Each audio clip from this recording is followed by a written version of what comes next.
or you take them? What is your name? My name is William Merl Lovejoy. Okay. What was your age during the Depression? What was my age? I was born in 1916, so I was a teenager during the Depression. Where did you live during the Depression? I lived near Kipton, Oklahoma, out in the country, 3 miles. Did you live in a big family or a small family? Oh, there's Dad and Mom and 5 children. How many sisters, how many brothers? I had 1 sister and 5 brothers, and me made 7. Okay. Where did your parents work? Or you worked? We farmed. We just farmed. And I lived at home. And we made a garden so we could eat, and milk cows so we could take butters to town and stop it for groceries. So we paid for our groceries. We milked cows.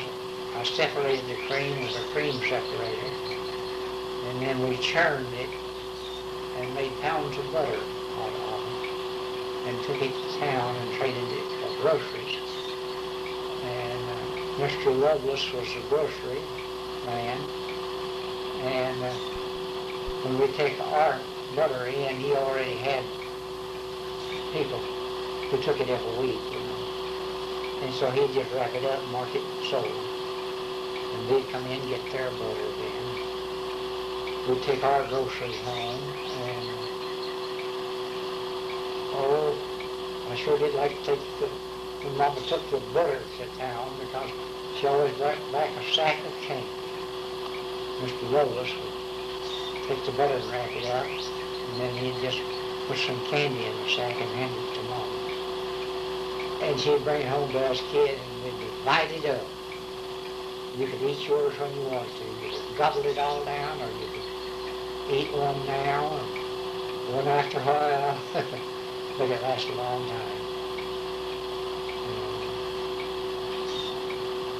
Like to go out to the little garden and pick beans, shell them for dinner. When black-eyed peas were in season, we'll get black-eyed peas. Same with roasting here. We tried to have something in the garden to eat all the time.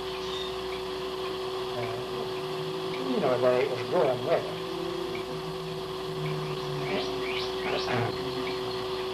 Let's see. Ask me a question. Okay, did you or your family have a car? Yes, we had no Model T car. That we put $1 worth of gas in it, and that's all we could afford to spend on the car in 1 week. So it had to take us to town 1 day with the butter.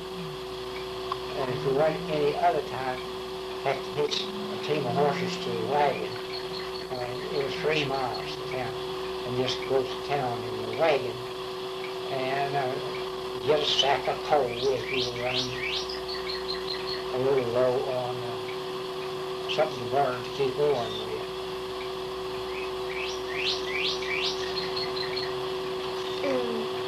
What were some of the prices of things back then? What was what? Some prices of things. What were some of the prices? Gasoline for the car was 10 cents a gallon. Butter that we sold was 50 cents a pound. And we also sold the butter and milk. It was 10 cents a gallon. And we take it to town and deliver it for 10 cents a gallon, for instance.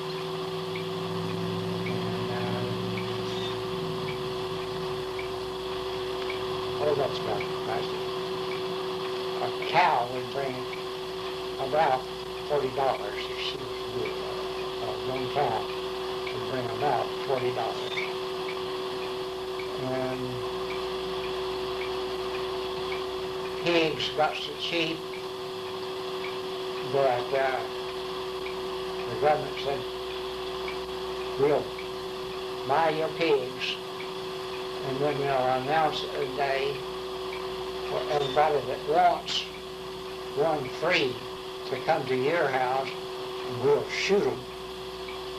So, you know, they can't sell them again, and they can pick up however many they can eat and skin them for free, because the government already paid the farmer for them. So it's the same thing as the government giving meat to the needy and those who needed them. Because they had enough gumption to come get one, you know, so they could eat it or to have a big defender on it. And well, ask me another question. And any of them that was left, they just dug a big hole and buried it in the ground. What did you and your family do for entertainment? Well, we had no radio,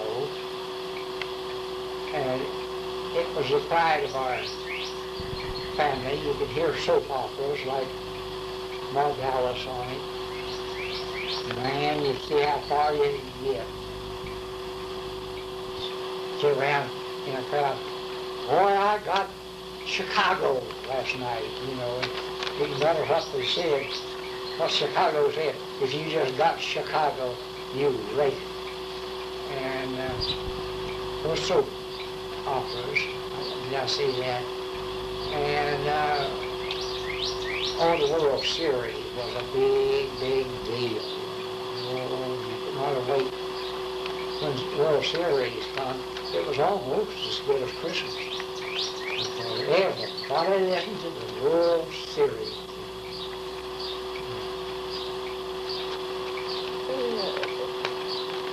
Did you or your family trust the bank with your money? Why or why not? We didn't have any money to trust. They trusted us with $100 loan. And then when we picked cotton in September, we'd have to take them the $100 back, plus what interest it cost us. And so we held the bank. They didn't owe us anything to trust with. How did you and your family celebrate holidays and birthdays and stuff like that? Oh, we'd buy a case of soda pop on very special occasions like the 4th of July. Or we would freeze a freezer of homemade ice cream and just eat her fill of ice cream. And Mom could make wonderful custard pies, just wonderful custard pies. And on special occasions, she'd make it. Let's see, there was 8 of us, 6 children. And then Mom was 8, so she could take a big 10-inch custard pie and cut it in 4 pieces. And everybody would get a 1/4 of a custard pie. And they were absolutely delicious. Kids all choose up, play one-eyed bat, or work up with the baseball, you know, work up. But put somebody out, you'd move up 1 notch towards batter, because everybody wanted to be a batter. If somebody hit a fly and you caught it, you have to get in and bat in their place, and they come out and try to play shortstop or second, wherever you had. And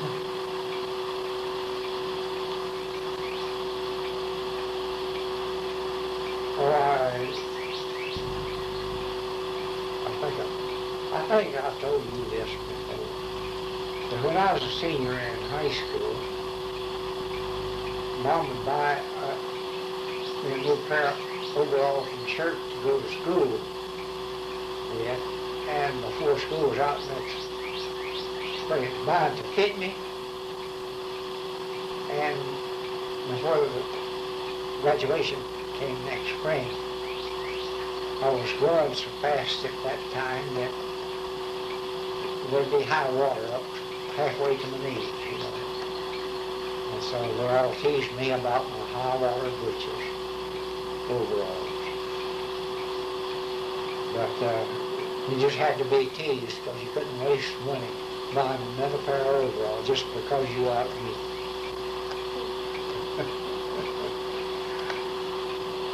What did y'all have for meals?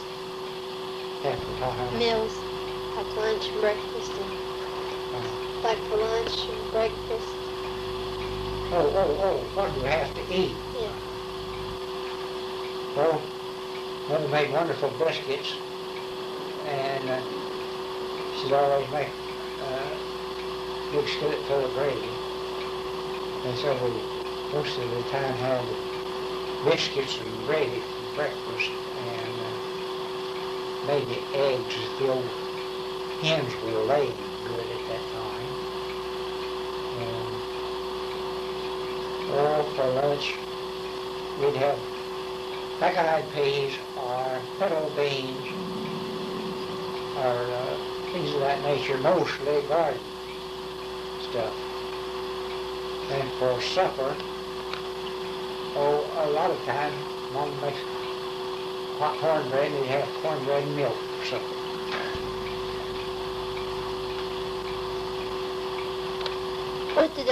What did you use for clothes when y'all couldn't buy any? Usually till what? What did you use for clothes when y'all couldn't buy anything or something like that? You wore what you had, or if you could, and your cousin happened to have a decent pair of clothes, and you was going to have to say a speech at the schoolhouse, like you'd borrow your cousin's clothes and wear it that night and then give them back to him. And to go to Sunday school, Mom always tried to keep us one good shirt and one pair of pants for Sunday. We didn't wear them any day but Sunday. And to take care of them, we'd go home then Sunday afternoon, and we'd have to take off our Sunday pants and Sunday shirt and put on our old clothes to go play in, so we'd be sure and not tear our Sunday pants. And if they wasn't wore out when you got through with them, your little brother got to wear them then for his Sunday pants.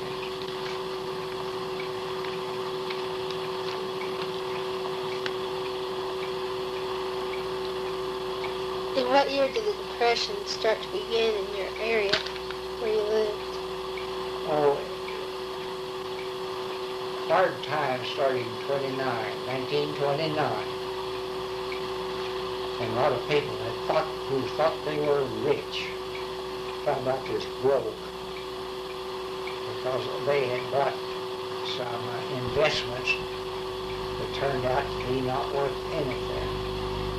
And there were lots of people that would just get so blue and depressed and jump out of a tall storage building, just jump out and hit the concrete below because they didn't think they could stand to live without any money. And they just didn't have any money, so what did they do? They couldn't stand to live, didn't have any money, so they just went to the window and jumped out. Okay, that was in 1929. And after a while, it got to be old hats not having the money. Other people didn't either, you know. And so, and that was in about 1930 or 32. I graduated from high school in 1932. And there were 96 students started in our freshman class. And things got so hard that people left looking for work, and others just had to do the best they could. I have told on several occasions that when I graduated, I was 15 years old in 1932. And just as a show of prestige, I was allowed to carry a dime in my pocket to school. And then if I had to have a pencil, I could buy a penny pencil or a nickel notebook, and I wouldn't have to borrow a pencil or a pen to write this. And so that was a sign of my privilege of being a grown 15-year-old graduating senior, that I get to carry a dime of prestige, even with my high-water breeches that I had to wear.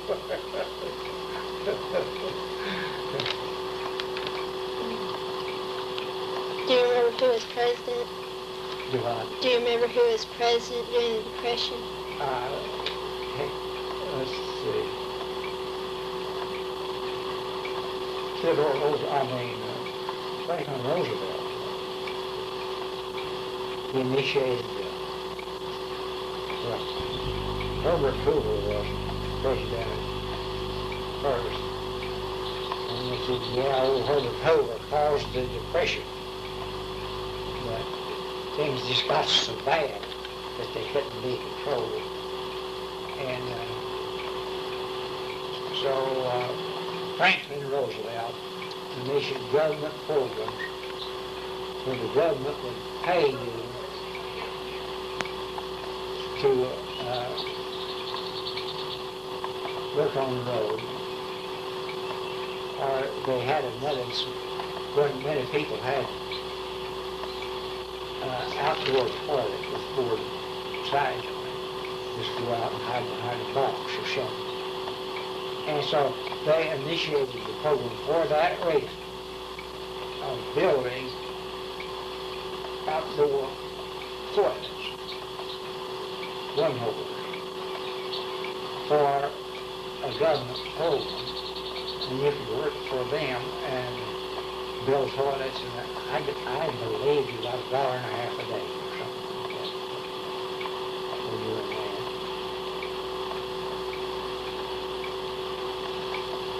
Okay, ask me another.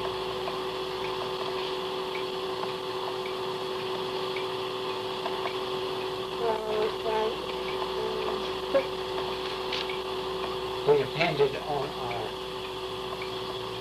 our chickens to lay eggs and to raise young chickens for meat. And we depended on our cows to give us milk and butter to eat ourselves and to take to town. And a little knot-headed bull calf, the time he got 6 months old, he was big enough that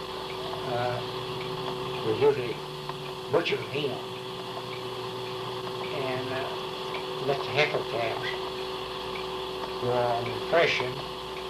And if she was beef, there's a little beef calf to sell, or if she was Jersey, sell a lamb. And a nice little Jersey heifer that was a year old would bring $15.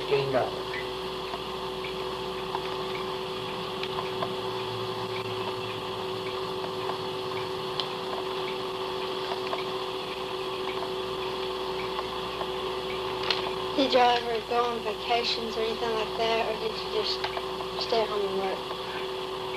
We used to tease somebody think they had been on a vacation. Others have got to be a smart aleck. Answer. I didn't take a trip around your barn like I did. That was my vacation. I took a trip around the barn and called it my vacation.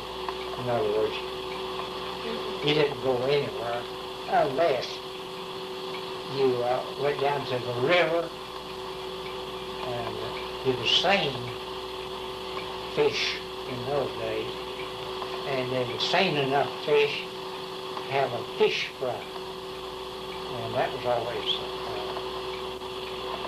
a nice occasion. It wasn't a vacation. Just something. But it was something you could do, you know, besides just stay home. Oh.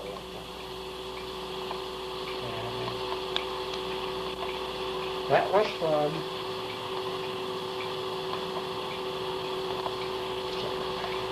Did the desk bowl bother you?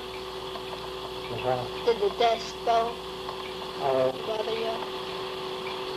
You couldn't keep it from bothering you, but what could you do about it? Mm-hmm. You just lived through it.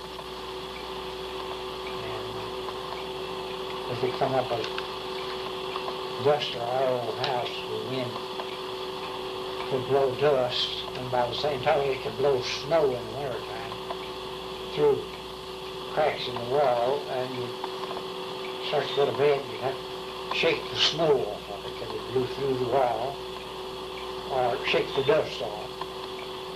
And or if it was too hot to sleep in the house, you could pull an old wagon, you know, that let you haul cotton on, or drums of wheat when you thrashed, or bring it up close to the house so the boogers wouldn't get you. And you could make you a pallet more on that bed. And if it rained, you had to get up and run in the house, you know, to keep from getting wet. And so that's the dust did bother us. It bothered everybody. But you couldn't do anything about it except just do the best you could. Some people found out that they could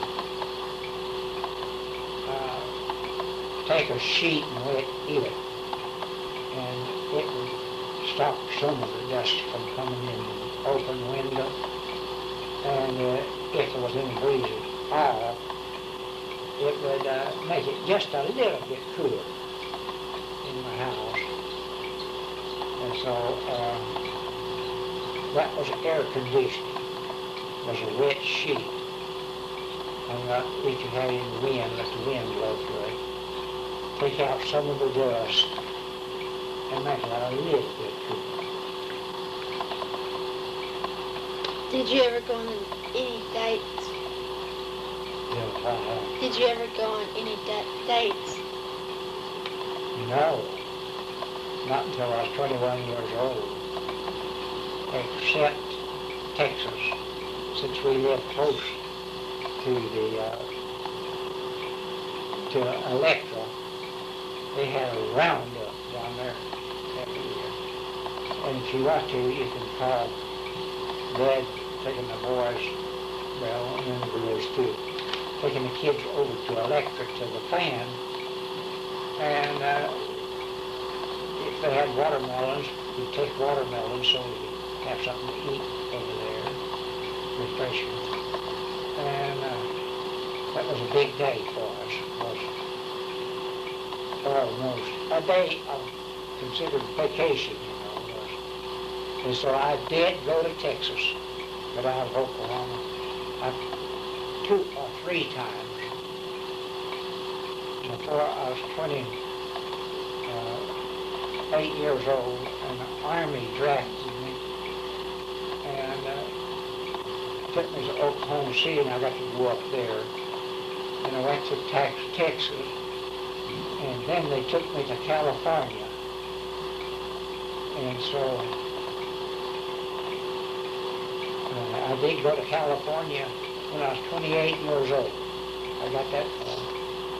But I was in the Army, and they just kept me going and took me over to Australia and the Philippine Islands for 3 years.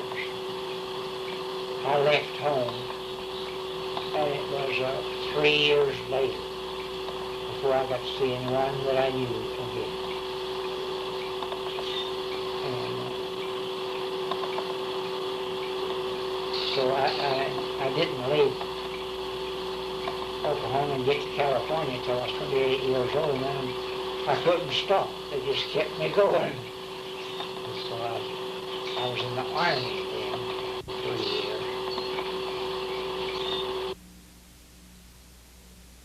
So I was through and past southern states when I was in the Army, but that's the only time I did. Before World War II started, did y'all hear anything about Hitler or anything like that? Oh yeah, we all knew about Hitler because he was in the paper and on the old radio. Man, you check and see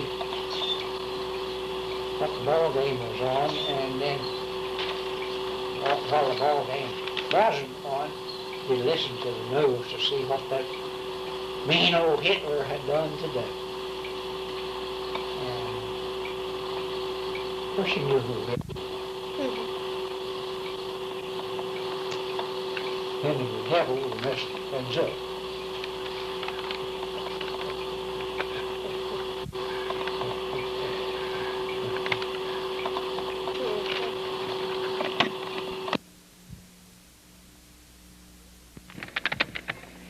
This was recorded by Laura Stout on May 6, 1994.